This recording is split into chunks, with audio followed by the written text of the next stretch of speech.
मित्रांनो, आजपर्यंत आपण बऱ्याच निवडणुका पाहिल्या, वेगवेगळ्या मुद्द्यावरती निवडणुका लढवल्या गेल्या. कुठली निवडणूक जाती धर्मावरती निवडणूक लढवली गेली, कुठली दंगलीवरती निवडणूक लढवली गेली, कुठली भ्रष्टाचाराच्या मुद्द्यावरती निवडणूक गेली, कुठल्या निवडणुकीमध्ये गरिबी हटावचा मुद्दा काँग्रेसनं भारत स्वतंत्र झाल्यापासून आज तागायत प्रत्येक जाहीरनाम्यामध्ये मांडला. पण ही एक अभूतपूर्व निवडणूक आहे. ही पहिली निवडणूक आहे जी 100% विकासाच्या मुद्द्यावरती आमच्यातर्फे लढवली जाते. भाजप शिवसेना युतीकडून फक्त एक आणि एक मुद्दा मांडला जातोय, विकासाचा. आणि हवेतल्या गप्पा नाहीये. नरेंद्रजी मोदी गुजरातमध्ये एक आदर्श मॉडेल तयार केलंय आणि ते मॉडेल तयार करून त्या मॉडेलचं भारतभर प्रसार करायचं आणि ते सत्यात उतरायचं ही प्रतिज्ञा घेऊन नरेंद्र मोदी आज उतरलेले आहेत. मित्रांनो, विकासाच्या मुद्द्याचा ज्यावेळेस आपण विचार करतो त्यावेळेस आपल्याला मागच्या पंचवार्षिकचा विचार करावा लागेल. मागच्या वेळेस आपण एक मोठी चूक केली होती. आपण खासदार निवडताना अख्ख्या उस्मानाबाद जिल्ह्याने लातूर जिल्ह्यातल्या औष्यानी ज्या माणसाचं चरित्र ओळखलं होतं आणि त्याला 12,000 मतांनी मागं ठेवलं होतं, त्याला आपण 17,000 मताचा लीड देऊन 6,000 मतांनी निवडून देऊन खूप मोठी चूक केली. मित्रांनो, खासदार निवडून आल्याच्या नंतर तुमचे आमचे जनतेचे, आपल्या गावाचे, तालुक्याचे, जिल्ह्याचे, राज्याचे प्रश्न मांडण्यासाठी लोकसभेत जातो. आपले खासदार गेले डायरेक्ट जेलमध्ये, 2.5 वर्ष जेल. परत आल्याच्या नंतर ट्रम्पचा रिहार करण्यासाठी 2 वर्ष एसी मध्ये. आपण व्हॉट्सअपवरती एक मेसेज बार्शीकरांनी पाहिला असेल, खासदार हरवले आहेत, हुडकून देणारा 10,000 रुपये बसली. अशा माणसाला परत आपल्या पुढं मत मागायला यायची लाज वाटायला पाहिजे. पण ह्यानी सगळी सोडलेली आहे. परवा त्यांच्या जेवट्या चिरंजीवाला एका टीव्ही चॅनलनं एक प्रश्न विचारला होता की आता डॉक्टर साहेब वयोवृद्ध झालेत, त्यांना तुम्ही निवडणुकीला उभा करायला नको होतं. त्यांनी उत्तर दिलं, अजूनही सगळ्या उमेदवारांमध्ये कुस्ती लावून दाखवा. कुस्तीमध्ये माझे वडील सर्वाला हरवून दाखवतील. रेस लावा पळायची, त्याच्यात पहिला नंबर येईल. अरे चौथरीत जाऊन कुस्ती खेळायचे, त्याच्यापेक्षा ऑलिम्पिकमध्ये जा ना. भारताला दुष्काळ आहे पदकाचा, एक 4-2 पदकं तरी मिळतील. अशा पद्धतीचा खासदार आपल्याला निवडून द्यायचा आहे का, हा आपल्या पुढचा प्रश्न आहे.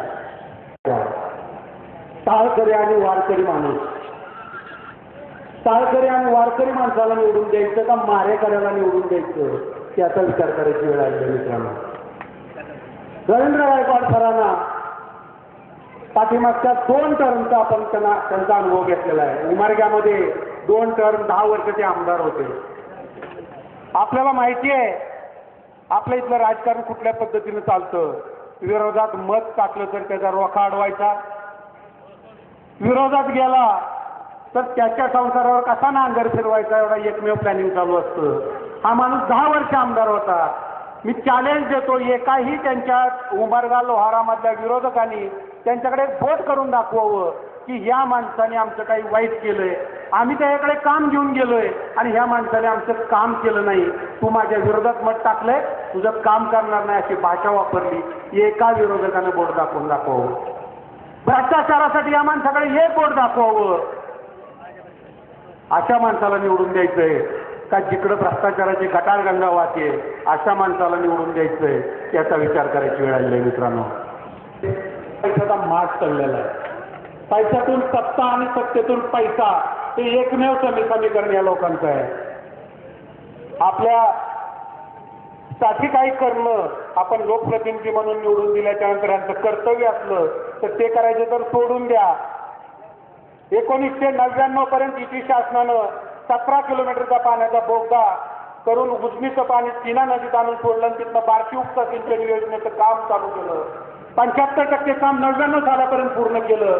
नंतरच्या 15 वर्षामध्ये चिमुटभर माती उचलली गेली नाही. मित्रांनो, त्यांना तर काही करणं झालं नाही. पण नैसर्गिकरित्या केंद्र माणसाने त्यावेळेस ते तत्कालीन इरिगेशन मिनिस्टर कृष्णा खरे मंत्री रामराजे नाईक निंबाळकर यांना पत्र दिलं. त्या माणसाला सांगितलं की ही कामं ह्या ABCD या माणसाला माझ्या 7 माणसाला द्यायची, कारण त्यांच्याकडून 10% कमिशन मिळणार होतं. योगायोगानं कॉम्पिटिशन झाली. टेंडर या त्यांनी सांगितलेल्या लोकांना मिळालं नाही. 5% अबोवनं टेंडर जायचं ते 15% कमी दरात गेलं. तुमचा आमचा पर्यायानं शासनाचा 20%चा फायदा झाला. पण कुणाचा फायदा झालेला ह्या माणसाला बघवलं तर, आणि त्यातले त्यात अजून स्वतःचा तोटा होऊन दुसऱ्याचा फायदा झाल्यावर ही तर ह्या महाशयांना आयुष्यात पचणार नाही. सावकारी प्रवृत्तीच्या माणसाला असं कधी जमलेलं नाही. त्या माणसाने स्वतःच्या लेटर हेडवरती पत्र लिहिलं रामराजे नाईक निंबाळकरला आणि ह्या कामावरती स्टे घेतला. मित्रांनो, 3 वर्ष स्टे होता. आलेला 30 कोटीचा निधी परत गेला. तुमच्या आमच्या तोंडचं पाणी या माणसाने पळवलं. आज जर तो कॅनॉल पूर्ण झाला असता, उजनीचं पाणी इथं आलं असतं, तर जे बार्शी तालुक्यातल्या शेतकऱ्यांना आत्महत्या करायची वेळ आली ती यांच्यावरती वेळ आली नसती.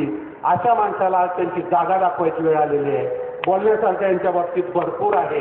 एकच शेवटची गोष्ट सांगतो. या माणसानी ज्यावेळेस युती शासन होतं त्यावेळेस बाळासाहेबांकडे मंत्रिपदाची मागणी करत होते. शेवटी एके दिवशी बाळासाहेबांकडे जाऊन बसले. बाळासाहेब जेवण करत होते. त्यांची ताटातली भाकरी हातात घेऊन भाकरीची शपथ या माणसाने घेतली की भाकरी शपथ साहेब, तुम्ही मला मंत्रिपद द्या. मी आयुष्याच्या शेवटच्या क्षणापर्यंत शिवसेनेची साथ सोडणार नाही. त्यानंतर वर्षभर मंत्रिपद भोगल्याच्या नंतर या माणसाने काय केलंय ते आपण बघतो. जो भाकरीची शपथ घेऊन असं खोटं बोलू शकतो तो तुमचा आमचा कसा राहू शकेल. बऱ्याच सांगण्यासारख्या गोष्टी आहेत. आमचे सर आलेले आहेत, बरेचसे वक्ते बोलणार आहेत. पुढच्या सभेमध्ये यांच्या पापाचा पाडा आपण निश्चित वाचूया. जाता जाता मी आपल्याला एकच विनंती करणार आहे. या येणाऱ्या 17 तारखेला आपले लाडके उमेदवार रवींद्र गायकवाड सर यांचं 2 मशीनपैकी नंबर 1च्या मशीनवरती 1 नंबरला नाव आहे, धनुष्यबाणाचं चिन्ह आहे.